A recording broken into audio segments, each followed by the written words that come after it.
ये फिल्म समर्पित है बहुजन समाज में जन्मे महापुरुषों, संतों व गुरुओं के उन प्रयासों को जो दलित व पिछड़े वर्गों की हजारों साल की सामाजिक गैर बराबरी व सामाजिक नाइंसाफी के खिलाफ या उन्हें दूर करने के लिए किए गए, जिनसे प्रेरित होकर कुमारी मायावती जी ने अपना संपूर्ण जीवन बहुजन समाज के उत्थान के लिए समर्पित किया है। सामाजिक परिवर्तन की प्रतीक आयरन लेडी कुमारी मायावती। समाज में लगातार होने वाले बदलावों की गाथा है इतिहास, और ये इतिहास जहां व्यक्तियों को प्रभावित करता है, वहीं ये भी सच है कि व्यक्ति भी अपने कार्यों और विचारधारा से इतिहास को प्रभावित करते रहे हैं। भारतीय संदर्भ में महात्मा गौतम बुद्ध ने बदलावों का एक ऐसा सिलसिला शुरू किया जिसने सिर्फ भारत को ही नहीं बल्कि पूरी दुनिया को प्रभावित किया।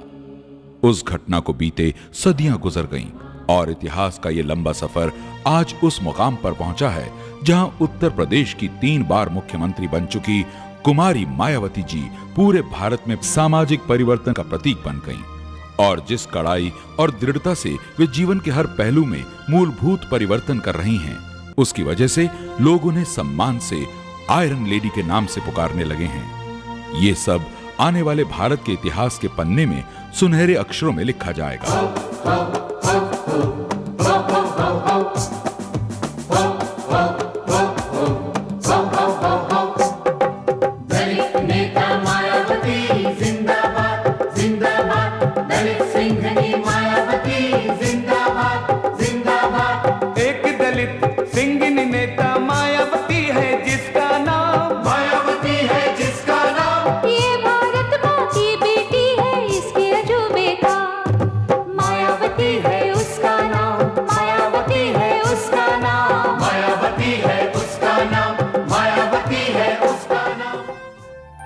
कुमारी मायावती जी का जन्म दिल्ली में 15 जनवरी 1956 को अनुसूचित जाति के एक मध्यम वर्गीय जाटव परिवार में हुआ।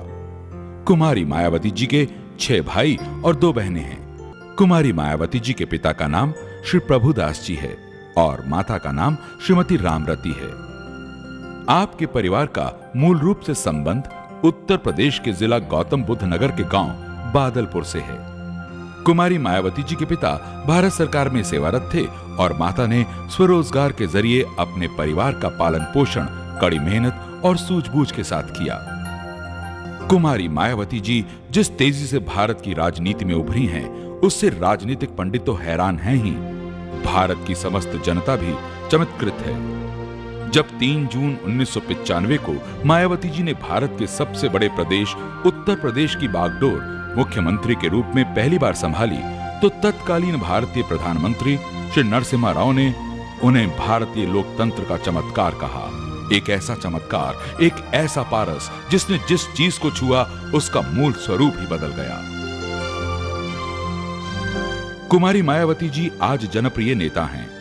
उत्तर प्रदेश में उन्होंने अपने 3 कार्यकालों में परिवर्तन की एक ऐसी लहर की शुरुआत की जिसने प्रशासन, समाज और अर्थव्यवस्था को एक नया रूप दिया। उनके शासन का मूल मंत्र ही परिवर्तन है। आयरन लेडी कुमारी मायावती जी को ना तो राजनीति और ना ही सत्ता विरासत में मिली है, और आज अगर उन्हें उत्तर प्रदेश की मुख्यमंत्री 3 बार बनने का गौरव प्राप्त हुआ है, तो ये सिर्फ उनके त्याग, संघर्ष और कठोर मेहनत का ही परिणाम है। केवल 21 वर्ष की आयु में जब उन्हें राजनीति में आने की प्रेरणा बहुजन समाज पार्टी के संस्थापक एवं राष्ट्रीय अध्यक्ष मान्यवर श्री कांशीराम जी ने दी, उस समय वे आईएएस की परीक्षा की तैयारी कर रही थीं। राजनीति में आने का फैसला उनके पिता को अच्छा नहीं लगा और उन्होंने कुमारी मायावती जी को समझाने बुझाने की भरसक कोशिश की। उन्होंने यहां तक कह दिया कि अगर वे राजनीति में जाती हैं तो उनके लिए घर के दरवाजे हमेशा के लिए बंद हो जाएंगे। मगर कुमारी मायावती जी अपने फैसले पर अटल रहीं और घर से अलग होकर राजनीति करने का फैसला बरकरार रखा। उनके पिता का ख्याल था कि कुछ दिनों के प्रयासों के बाद वे असफल तथा निराश होकर घर वापस आ जाएंगी, परंतु कुमारी मायावती जी ने पुरुष प्रधान और जात पात वाले समाज से लड़ते हुए सफलता का जो सफर शुरू किया, वो उन्हें आज इस मुकाम पर ले आया है कि लोग उन्हें आयरन लेडी के नाम से जानने लगे हैं। इतना ही नहीं, कुमारी मायावती जी ने आजीवन कुमारी रहने का फैसला किया ताकि वे अपना जीवन गरीबों, दलितों व मजलूमों की भलाई और सेवा में लगा सकें। भारतीय समाज में किसी महिला का ऐसा साहसिक निर्णय लेना उसकी व्यक्तित्व की मजबूती का सबूत है। अपने शुरुआती राजनीतिक जीवन में कुमारी मायावती जी को अनेक विरोधों का सामना करना पड़ा, लेकिन वे उन सब का मुकाबला करते हुए आगे बढ़ती गईं। सन 1989 में वे पहली बार लोकसभा के लिए निर्वाचित हुईं और उसके बाद 1996 और 1999 में भी वो लोकसभा के चुनावों में विजयी रहीं। 1993 में वो राज्यसभा के लिए निर्वाचित हुईं और 2 बार उत्तर प्रदेश विधानसभा के लिए चुनी गईं। कुमारी मायावती जी ने बचपन से ही समाज में फैले ऊंच नीच को देखा और ये ख्याल उन्हें हमेशा कचोटता रहा कि कुछ लोगों की बस्तियां केवल जाति के आधार पर अलग क्यों रखी जाती हैं, कुछ लोगों को गरीबी की जंजीरों में क्यों बांधे रखा जाता है और कुछ लोगों को अनादर से क्यों देखा जाता है। वे जब स्कूल की छुट्टियों के दौरान अपने रिश्तेदारों के यहाँ गांव जाती तो वहां ऊंच नीच का शिकार समाज अनायास उनका ध्यान खींचता। ये सब देखकर कुमारी मायावती जी के अंदर इस विश्वास ने जन्म लिया कि जब तक समाज के हर वर्ग में भाईचारा नहीं होगा तब तक देश की तरक्की नहीं हो सकती। उनका राजनीतिक चिंतन मनुवाद के विरोध में और समता मूलक समाज के निर्माण पर केंद्रित रहा है। जब कुमारी मायावती जी मनुवाद का विरोध करती हैं तो उनका मतलब ये कतई नहीं है कि वे किसी खास धर्म का विरोध कर रही हैं। उनके लिए मनुवाद का मतलब गैर बराबरी की वकालत करने वाली व्यवस्था और उस मानसिकता से है जो ऊंच नीच को बढ़ाती है और इंसानियत के खिलाफ है। उनका ऐसा मानना है, इस देश में जो बहुजन समाज के लोग हैं उनकी सारी समस्याओं का जो जड़ है या मुख्य कारण है वो मनुवाद है। लेकिन बहुजन समाज में ऐसे लोग जिन्होंने अभी तक मनुवाद को अच्छी तरीके से समझा नहीं है, तो इस किस्म के लोग अक्सर ऐसा सोचते हैं कि हमारी सभी समस्याओं का हल मार्क्सवाद, समाजवाद, साम्यवाद में है। लेकिन मेरा ऐसा मानना है कि जिस देश में मनुवाद मौजूद है उस देश में कोई भी अन्यवाद सफल नहीं हो सकता है, क्योंकि मनुवाद अन्य सभी वादों को नष्ट कर देता है। इस मनुवाद ने सबसे ज्यादा नुकसान उस बहुजन समाज का ही किया है जिसमें अनुसूचित जाति, जनजाति, अन्य पिछड़ा वर्ग व धार्मिक अल्पसंख्यक समाज से संबंधित सिख, मुस्लिम, ईसाई, पारसी, जैन व बुद्धिस्ट लोग आते हैं, जिनकी कुल जनसंख्या भारत में 85% के करीब है। हाथी की तरह इतनी विशाल आबादी वाले बहुजन समाज को गैर बराबरी वाली सामाजिक व्यवस्था के तहत लंबे अरसे से जिंदगी के हर पहलू में गिराया व पिछाड़ा गया है। कुमारी मायावती जी ने इस किस्म की सामाजिक व्यवस्था को जड़ से बदलना ही अपनी जिंदगी का उद्देश्य माना है और इसको पूरा करने के लिए उन्होंने सत्ता प्राप्त करना जरूरी समझा। कुमारी मायावती जी ने बहुजन समाज के दर्द को करीब से समझा और इस समाज में जन्मे महापुरुषों, संतों व गुरुओं के जीवन संघर्ष का गहराई से अध्ययन किया। उन्होंने भारत में सामाजिक परिवर्तन के सूत्रधार उन महानायकों के कार्यों को समझा जिन्होंने अपना पूरा जीवन दबे कुचले लोगों में आत्मसम्मान और जागरूकता पैदा करने के लिए समर्पित किया। इनमें महात्मा ज्योतिराव फुले, छत्रपति शाहूजी महाराज, नारायण गुरु व परम पूज्य बाबा साहेब डॉक्टर भीमराव अंबेडकर प्रमुख थे। बाबा साहेब डॉक्टर अंबेडकर के उस महान वाक्य ने कुमारी मायावती जी को विशेष तौर पर प्रभावित किया, जिसमें उन्होंने ये कहा था कि राजनीतिक सत्ता वो मास्टर चाबी है जिसके माध्यम से बहुजन समाज के लोग अपनी तरक्की और सम्मान के सभी दरवाजे खोल सकते हैं। इसी वाक्य ने उन्हें प्रेरित किया कि वे सरकारी सेवा में जाने की इच्छा छोड़कर राजनीति में प्रवेश करें और सत्ता पर वर्चस्व स्थापित करके बहुजन समाज को न केवल शिखर पर ले जाएं, बल्कि उनके विकास का मार्ग खोलें। राजनीतिक सत्ता के बिना हम इस देश में जो गैर बराबरी के आधार पर जो सामाजिक व्यवस्था बनी है तो उसको हम नहीं बदल सकते, सामाजिक परिवर्तन नहीं कर सकते। इसलिए इस देश में यदि बहुजन समाज के लोग सही मायने में सामाजिक परिवर्तन चाहते हैं तो बहुजन समाज के लोगों को इस देश की पॉलिटिकल पावर की मास्टर की अपने हाथों में लेनी होगी। और यही बात बाबा साहब डॉक्टर अंबेडकर ने अपने जीते जी बहुजन समाज के लोगों को सलाह के तौर पर कही थी। राजनीति में सीधे आने से पहले कुमारी मायावती जी बहुजन समाज की गैर राजनीतिक जड़ों को मजबूत बनाने में व उनमें संघर्ष की भावना पैदा करने के लिए बामसेफ और DS4 नाम के संगठन से जुड़ी, जिसमें इन्होंने बढ़ चढ़कर कार्य किया। इसके बाद इन्होंने बहुजन समाज पार्टी में शामिल होकर सक्रिय राजनीति में प्रवेश किया।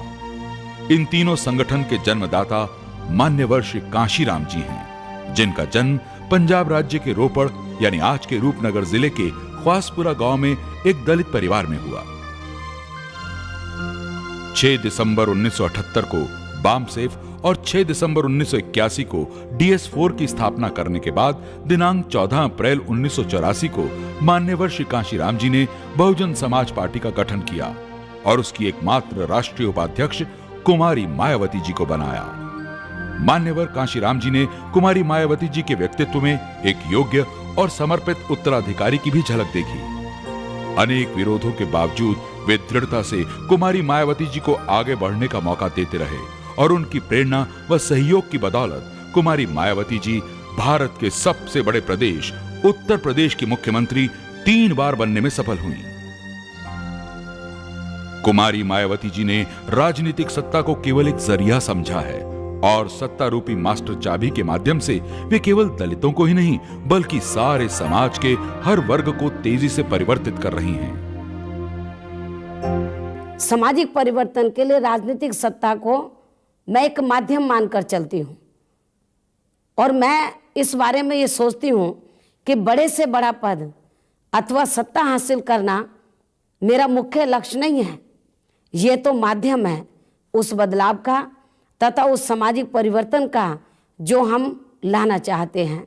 हम ऐसा परिवर्तन चाहते हैं जिसमें दलितों को, मजलूमों को, अति पिछड़े वर्ग के लोगों को, धार्मिक अल्पसंख्यक समाज के लोगों को और महिलाओं को स्वाभिमान व सम्मान पूर्वक जीने का अवसर मिले। यही सपना था संविधान के रचयिता बाबा साहेब डॉक्टर अंबेडकर का और उन महान समाज सुधारकों का जिन्होंने बहुजन समाज की स्थिति में सम्मानजनक परिवर्तन के लिए विपरीत परिस्थिति के बावजूद लड़ाई जारी रखी। वर्ष 1995 में पहली बार जब कुमारी मायावती जी सत्ता में आईं, तो उन्होंने सामाजिक व प्रशासनिक परिवर्तनों से उत्तर प्रदेश की तस्वीर पूरी तरह से बदल दी। उन्होंने सभी वर्गों के विकास को अपनी जिम्मेदारी समझा, लेकिन इसके साथ ही उनका यह भी मानना है कि जो लोग सामाजिक, आर्थिक व शैक्षिक क्षेत्र में ज्यादा पिछड़े हुए हैं, उनका खास ख्याल रखा जाना चाहिए। उन्होंने प्रशासन में एक नई सामाजिक चेतना जगाई और अधिकारियों को सख्ती से ये सोचने पर मजबूर किया कि प्रशासन की जिम्मेदारी उन लोगों के लिए सबसे ज्यादा है जो विकास से सबसे दूर हैं। उन्होंने सरकारी जमीन को भूमिहीन लोगों में बांटा ताकि दलित व कमजोर तबकों का विकास हो सके। इस योजना के फलस्वरूप भारी संख्या में भूमिहीन लोग जमीन के मालिक बने और उनकी आर्थिक प्रगति के नए मार्ग खुले। यह अभियान उनके हर कार्यकाल में तेजी से चलाया गया। भूमि के पट्टों को दलित व कमजोर तबकों तक पहुंचाने के लिए उन्होंने कानूनों को बदला और पट्टा करने का अधिकार तहसीलदारों को दिया। केवल इतना ही नहीं, उच्च न्यायालय की इजाजत से उन्होंने पट्टों के मामलों को निपटाने के अदालती अधिकार उप जिलाधिकारियों को दिए ताकि पट्टे के मामले स्थानीय स्तर पर ही तय किए जा सकें और इसके लिए जरूरतमंदों को मंडल मुख्यालय, लखनऊ या कोर्ट कचहरी के चक्कर न लगाने पड़े। भूमि सुधारों को तेजी से आगे बढ़ाते हुए कुमारी मायावती जी ने पट्टों की जमीनों पर दलितों को असल कब्जा दिलाने का ऐतिहासिक अभियान शुरू किया। उन्होंने जिला कलेक्टरों को सख्त हिदायत दी कि पट्टेदारों की जमीन से दबंगों का कब्जा न केवल तुरंत हटाया जाए, बल्कि जितने समय तक दबंगों ने किसी गरीब दलित की जमीन का फायदा उठाया है, उसके लिए उन पर जुर्माना भी लगाया जाए।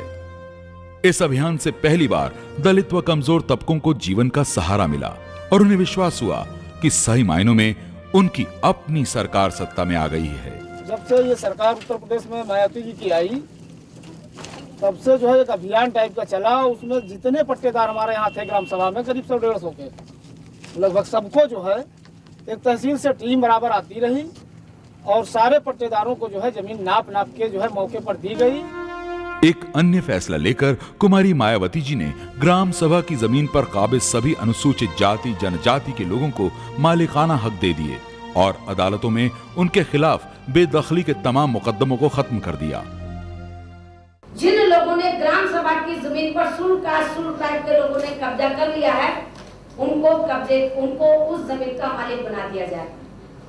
जब उससे शुरू से लेकर 3 जून 1995 तक, लेकिन उसके बाद अब फिर मेरी सरकार ने वर्तमान में फैसला लिया कि 1 मई 2002 तक जिन शुल्क टाइप के लोगों ने ग्राम सभा की जमीन पर कब्जा कर लिया है, उसको मालिक बना दिया जाए।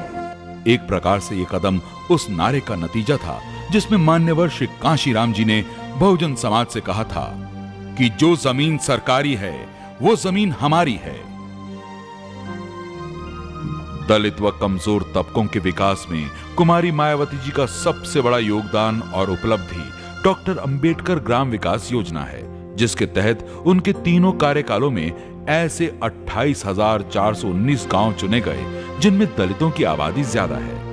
ऐसे गांवों में 11 प्रमुख विकास योजनाएं लागू की गईं, जिनके तहत अब तक लगभग 17,607 किलोमीटर पक्की सड़कों का निर्माण, 14,885 किलोमीटर नाली खड़ंजों का निर्माण, 5,22,099 स्वच्छ शौचालयों का निर्माण, 76,193 निःशुल्क बोरिंग, 98,564 स्वच्छ पेयजल हेतु नलकूप लगवाए गए एवं 6,43,272 आवासों का निर्माण, 5,549 प्राथमिक विद्यालयों का निर्माण, 2,44,034 परिवारों को स्वरोजगार, 2,97,624 वृद्धों को पेंशन तथा 1,58,616 विधवाओं को पेंशन दिया गया।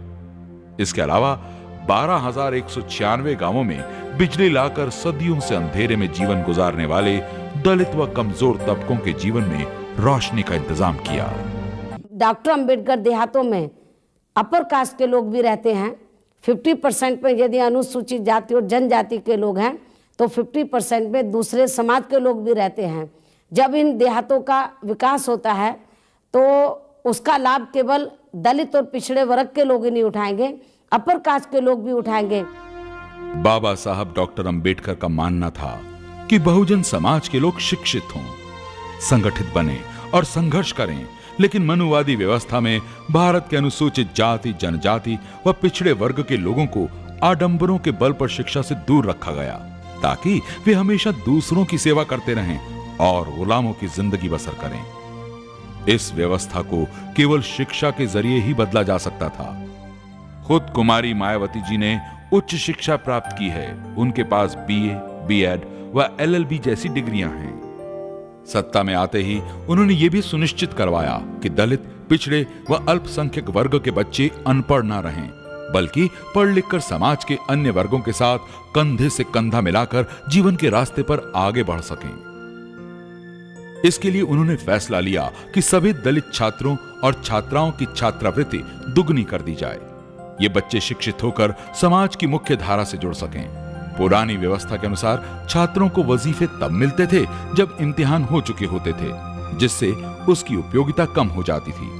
कुमारी मायावती जी ने यह व्यवस्था बनाई कि छात्रवृत्ति सत्र के शुरू में ही वितरित कर दी जाए ताकि गरीब बच्चे किताबें खरीद सकें और स्कूल के लिए कपड़े बनवा सकें। इस प्रकार की संवेदनशीलता की उम्मीद केवल एक ऐसी महिला से ही की जा सकती है जो गरीबों का दुख दर्द जानती हो। कुमारी मायावती जी ने अपने तीनों कार्यकालों में यह सुनिश्चित किया कि स्पेशल कंपोनेंट प्लान के तहत अनुसूचित जाति, जनजाति के उत्थान के लिए राज्य के कुल बजट का 21% भाग अनिवार्य किया जाए ताकि दलितों और पिछड़ों का वास्तविक कल्याण हो सके। इसके अलावा गरीब और पिछड़े वर्ग के लोगों को सत्ता में हिस्सेदारी देने के लिए कुमारी मायावती जी ने उनके लिए IAS व PCS परीक्षा के प्रशिक्षण की व्यवस्था कराई और इसके लिए उत्तर प्रदेश की राजधानी लखनऊ में छत्रपति शाहूजी महाराज भागीदारी भवन की स्थापना की। आज ये संस्थान पिछड़ों के विकास का प्रमुख केंद्र है। कुमारी मायावती जी ने भारत का पहला पिछड़ा वर्ग विकास विभाग गठित किया और अनेक जातियों को पहली बार पिछड़े वर्ग में शामिल किया ताकि अधिक से अधिक लोगों को आगे बढ़ने का मौका मिले। उनके इन कार्यों से प्रसन्न होकर 25 जून 1998 को कोल्हापुर के महापौर ने कुमारी मायावती जी को राजश्री छत्रपति शाहूजी महाराज पुरस्कार से सम्मानित किया। महिलाओं की सामाजिक स्थिति को मजबूत बनाने हेतु कुमारी मायावती जी ने मेडिकल एवं इंजीनियरिंग कॉलेजों में 20% आरक्षण सुनिश्चित किया है। अल्पसंख्यकों का कल्याण कुमारी मायावती जी के लिए हमेशा महत्वपूर्ण रहा है। उन्होंने अपने हर कार्यकाल में अल्पसंख्यकों को जान माल और मजहब की सुरक्षा की गारंटी दी है।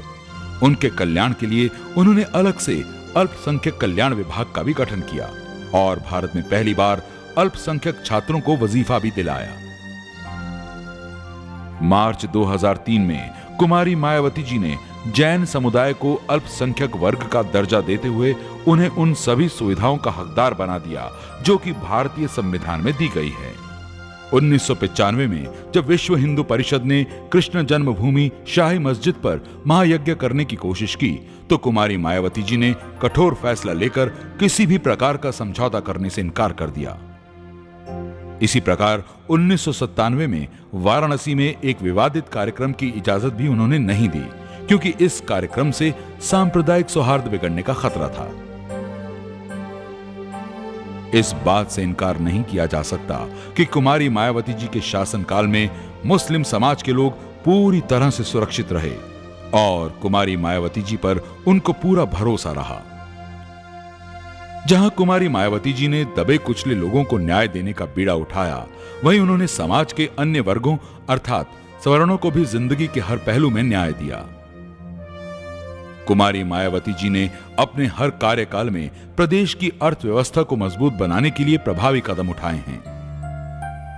उन्होंने कठोर वित्तीय अनुशासन स्थापित किया और फिजूल खर्ची पर कड़ा नियंत्रण रखा, जिसकी वजह से कई वर्षों के बाद राज्य के आय और व्यय में संतुलन स्थापित हो सका और विकास के काम तेजी से बढ़ सके। और जहां तक उद्योगों का सवाल है, तीसरी बार मुख्यमंत्री बनते ही कुमारी मायावती जी ने उद्योगों के विकास के लिए एक आकर्षक उद्योग प्रोत्साहन नीति बनाई और 2500 करोड़ रुपए के अत्यंत भव्य गौतम बुद्ध एक्सप्रेस वे के निर्माण के लिए निजी निवेशक के साथ अनुबंध कराया।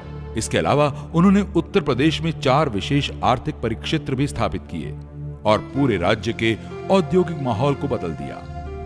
ये योजनाएं भारत में पहली बार लागू की गईं, जो कुमारी मायावती जी की दूरदर्शिता और कल्पनाशीलता का सबूत है।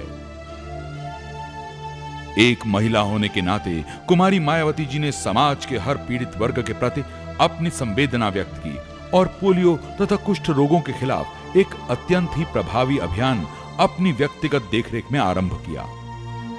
उनके प्रयासों से प्रभावित होकर रोटरी इंटरनेशनल ने उन्हें अंतर्राष्ट्रीय पॉल हैरिस मेडल और फेलोशिप से भी सम्मानित किया। अपने स्नेहिल और दयालु स्वभाव कारण करोड़ों लोग उनमें बहन की छवि देखते हैं और इसीलिए उन्हें लोग प्यार से बहन जी के नाम से संबोधित करते हैं। आई माया बहना, इनका क्या है कहना, सबसे प्यारी सबसे न्यारी अपनी माया बहना है। आयरन महिला है, आयरन महिला है, आयरन महिला। उनका हर शासनकाल सामान्य जनता के लिए राहत, इंसाफ और तरक्की लेकर आता है। ये सिर्फ इस वजह से मुमकिन हो सका है क्योंकि उन्होंने प्रशासनिक मशीनरी के ऊपर ऐसा कठोर नियंत्रण स्थापित किया जो किसी अन्य मुख्यमंत्री ने प्रदेश के इतिहास में नहीं किया। जहां कुमारी मायावती जी ने अच्छा कार्य करने वाले अधिकारियों को पुरस्कार दिया, वहीं लापरवाह अधिकारियों के खिलाफ सख्त कार्रवाई भी की, निलंबन किया और मुकदमे भी दर्ज कराए। उनके इस कदम से उत्तर प्रदेश की जनता ने पहली बार यह महसूस किया कि मुख्यमंत्री का दबदबा क्या होता है और यदि मुख्यमंत्री चाहे तो पूरी की पूरी व्यवस्था पल भर में बदल सकती है। जिस लौह तत्व का परिचय कुमारी मायावती जी ने राजनीति में आकर दिया, उसके लिए वे जनता में आयरन लेडी के नाम से प्रख्यात हो गईं। उन्होंने मुख्यमंत्री की हैसियत से प्रशासन पर अपनी पकड़ को मजबूत बनाने के लिए मंडलीय समीक्षाओं की प्रक्रिया शुरू की और एक तेज आंधी की तरह पूरे प्रदेश का दौरा किया। गांव-गांव आकस्मिक तौर पर जाकर विकास कार्यक्रमों का जायजा लिया, जिससे वे जनता से न केवल सीधे तौर पर जुड़ी बल्कि विकास की सच्चाई को भी करीब से देखा। उनके सख्त और कठोर प्रशासन से प्रभावित होकर एक वरिष्ठ पत्रकार श्री मोहम्मद जमील अख्तर ने आयरन लेडी कुमारी मायावती नाम की एक किताब लिखी। इसका विमोचन माननीय श्री कांशीराम द्वारा 14 अप्रैल 1999 को किया गया। अपने तीनों कार्यकाल में कुमारी मायावती जी ने इस बात पर गंभीर चिंता व्यक्त की कि छोटी छोटी समस्याओं को लेकर हजारों लोगों को लखनऊ के चक्कर लगाने पड़ते हैं। उन्होंने महसूस किया कि अगर लोगों को स्थानीय स्तर पर ही न्याय मिल जाए तो उन्हें दर दर नहीं भटकना पड़ेगा। बरसों से चली आ रही सामंती जनता दरबार की व्यवस्था को भी उन्होंने खत्म कर दिया और यह महत्वपूर्ण निर्देश दिया कि हर जिले और मंडल में पुलिस और प्रशासनिक अधिकारी प्रतिदिन 10 से 12 बजे तक अपने अपने कार्यालयों में जनता से मिलेंगे और उनकी समस्याओं का तुरंत समाधान करेंगे।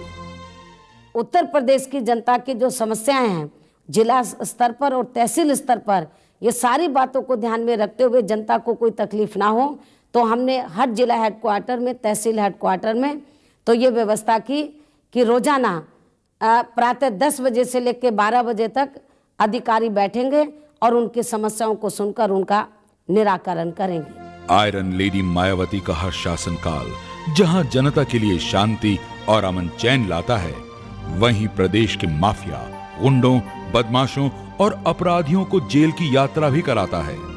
उन्होंने बड़े से बड़े अपराधी के खिलाफ कठोर कार्रवाई की और यहां तक कहा कि अगर उनके रहते प्रदेश की जनता सुरक्षित नहीं रहती तो ऐसी सत्ता को लानत है। ये हमारी सरकार की पहली प्राथमिकता है कि उत्तर प्रदेश में अन्याय मुक्त, अपराध मुक्त और भय मुक्त वातावरण पैदा करना। और यदि मैं ये नहीं दे पाऊंगी उत्तर प्रदेश के अंदर तो लानत है ऐसी सरकार को। उनकी निष्पक्ष और कठोर कार्रवाई के कारण अपराधों में बड़े पैमाने पर कमी आई। बड़ी संख्या में अपराधी पकड़े गए तथा 70% से ज्यादा मुकदमे न्यायालय तक पहुंचाए गए। मेरी सरकार कोई भी व्यक्ति हो, यदि वो अपराधी है तो अपराधी को अपराधी मानकर चलती है और उसके अपराध को ध्यान में रखकर उसके खिलाफ कार्रवाई करती है। और इतना ही नहीं, यदि समाज में कोई व्यक्ति गलत कार्य करता है, किसी भी समाज का हो, तो सजा मेरी जो सरकार है उस व्यक्ति को देती है जिसने गलत कार्य किया है, उसकी सजा पूरे समाज को नहीं देती है। समाज के सभी वर्गों को न्याय दिलवाने के उद्देश्य से कुमारी मायावती जी ने थाना अध्यक्षों के पदों पर अनुसूचित जाति जनजाति के लिए 20% एवं धार्मिक अल्पसंख्यकों तथा पिछड़े वर्गों के लिए क्रमशः 5 और 25% आरक्षण सुनिश्चित किया है। कुमारी मायावती जी का पूरी शिद्दत से मानना है कि सामाजिक परिवर्तन का कार्य तभी संभव है जब पूरा समाज इस कार्य में अपना सहयोग देता है। उन्होंने अपर कास्ट के हितों का भी पूरा ध्यान रखा है और इसकी वजह से बहुजन समाज के साथ धीरे धीरे अन्य जाति के लोग भी उनसे जुड़ने लगे। आज उनकी एक आवाज पर प्रदेश के कोने कोने से भारी संख्या में लोग उन्हें उत्साह व उमंग के साथ देखने और सुनने के लिए इकट्ठा होते हैं। और उनकी ये लोकप्रियता केवल उत्तर प्रदेश तक ही नहीं बल्कि भारत के हर क्षेत्र में फैल चुकी है। उनका कहना है कि अगर दबे कुचले लोगों के खिलाफ कहीं भी अत्याचार होगा तो वे उसका डटकर मुकाबला करेंगी। जब सितंबर 2002 में हरियाणा प्रदेश में कुछ दलितों को गौ हत्या के झूठे आरोप पर जिंदा जला दिया गया तो वे एक शेरनी की तरह घटनास्थल पर पहुंची और हरियाणा सरकार को चुनौती दी कि वो अपराधियों और दोषी पुलिस कर्मियों के खिलाफ तुरंत कार्रवाई करें, वरना इसके खामियाजे के लिए तैयार रहें। कुमारी मायावती जी ने अनेक देशों की यात्रा भी की है और विदेशों में अपने विचारों को असरदार तरीके से पेश भी किया। वर्ष 1995 में बौद्ध पर्यटन को बढ़ाने और प्रदेश में सांस्कृतिक संबंधों को मजबूत बनाने के लिए उन्होंने कोरिया, थाईलैंड तथा जापान की यात्रा की। वर्ष 2000 में वे महिला सांसदों के एक प्रतिनिधि मंडल में इंटर पार्लियामेंट्री यूनियन की ओर से आयोजित सम्मेलन में भाग लेने न्यूयॉर्क गईं, जहां उन्होंने स्त्री और पुरुष की साझेदारी में लोकतंत्र विषय पर भारत का नेतृत्व करते हुए ओजस्वी और प्रभावशाली भाषण दिया। वर्ष 2003 में कुमारी मायावती जी ने इंग्लैंड, अमेरिका, कनाडा, स्विट्जरलैंड तथा फ्रांस की यात्रा करके उत्तर प्रदेश में निवेश के लिए अप्रवासी भारतीयों और साथ ही उन देशों के प्रमुख उद्यमियों व निवेशकों को भी उत्तर प्रदेश की महत्वाकांक्षी योजनाओं में सहभागिता का निमंत्रण दिया।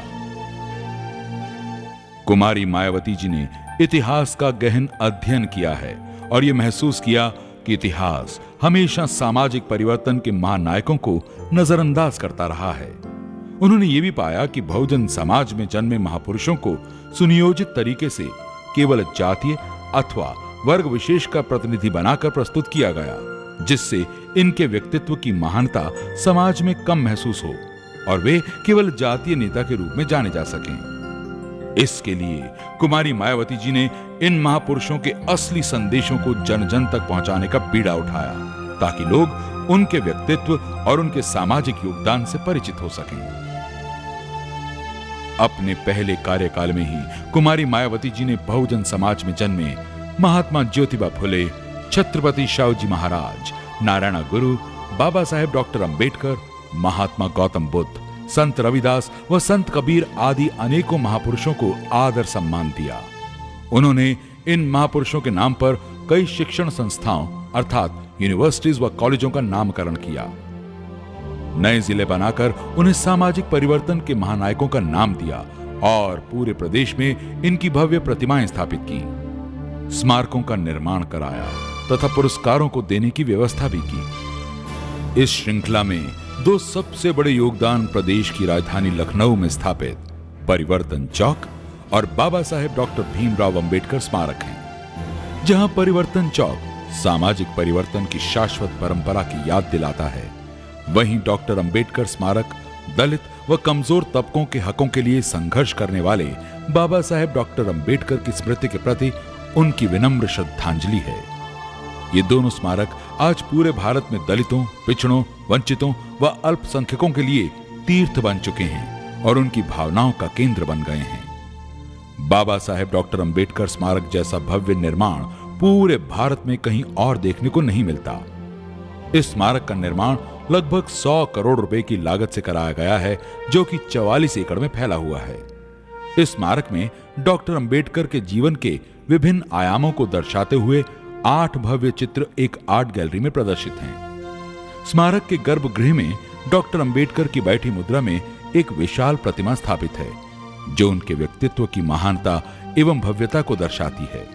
सबसे बड़ी बात तो यह है कि यह स्मारक कुमारी मायावती जी ने पूरी तरह से दिलचस्पी लेकर पूरा करवाया और जिसका लोकार्पण खुद उन्होंने अपने जन्मदिन के मौके पर 15 जनवरी 2003 को किया। उन्होंने आगरा यूनिवर्सिटी का नाम डॉक्टर अंबेडकर विश्वविद्यालय के रूप में रखा। इसी प्रकार कानपुर विश्वविद्यालय का नाम छत्रपति शिवाजी महाराज के नाम पर रखा गया। बरेली विश्वविद्यालय का नाम पिछड़े वर्ग से ताल्लुक रखने वाले सामाजिक परिवर्तन के पितामह महात्मा ज्योतिबा फुले के नाम पर रखा गया। उत्तर प्रदेश की राजधानी लखनऊ में विश्व प्रसिद्ध किंग जॉर्ज मेडिकल कॉलेज को मेडिकल यूनिवर्सिटी का रूप दिया और उसका नाम भी छत्रपति शिवाजी के नाम पर रखा। इतना ही नहीं, कुमारी मायावती जी ने उत्तर प्रदेश के भौगोलिक मानचित्र को भी परिवर्तित कर दिया और दलित महापुरुषों के नाम पर अनेक जनपदों की स्थापना की। मिसाल के तौर पर मुरादाबाद जिले से कुछ भाग को निकालकर महात्मा ज्योतिबा फुले के नाम पर नया जिला बनाया गया। फैजाबाद जिले से अंबेडकर नगर का गठन किया गया। व सुल्तानपुर जिले के अमेठी क्षेत्र को छत्रपति शिवाजी महाराज नगर के रूप में जिला बनाने का साहसिक फैसला किया। बस्ती जनपद में से कबीरदास नगर गठित किया गया और भदोही जिले का नामकरण संत रविदास नगर के रूप में किया गया। उत्तर प्रदेश का वो हिस्सा जो अब उत्तरांचल में चला गया है, उसमें रुद्रप्रयाग, बागेश्वर, चंपावत के अलावा नैनीताल जिले में से पिछड़े वर्ग से ताल्लुक रखने वाले महान क्रांतिकारी शहीद उधम सिंह के नाम पर नया जिला बनाया। वर्तमान उत्तर प्रदेश में इन्होंने चंदौली, बलरामपुर, औरैया और बागपत जनपदों का गठन किया।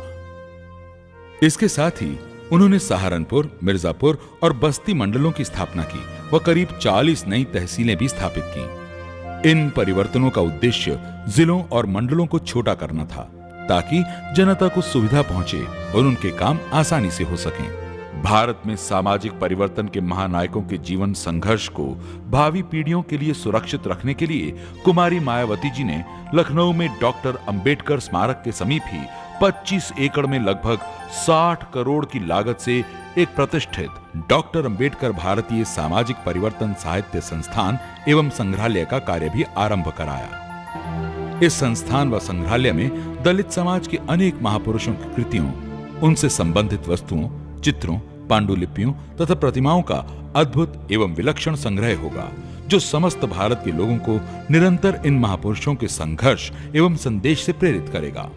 लखनऊ में डॉक्टर अंबेडकर स्मारक के निकट ही गोमती नदी के तट पर श्रीमती रमाबाई अंबेडकर की स्मृति में एक विशाल एवं आकर्षक पर्यटन स्थल स्थापित किया जा रहा है। इसमें श्रीमती रमाबाई अंबेडकर की एक भव्य प्रतिमा स्थापित की गई है तथा इसे इतना मनोरम बनाया जाएगा कि ये उत्तर प्रदेश के प्रमुख पर्यटन केंद्रों में से एक होगा।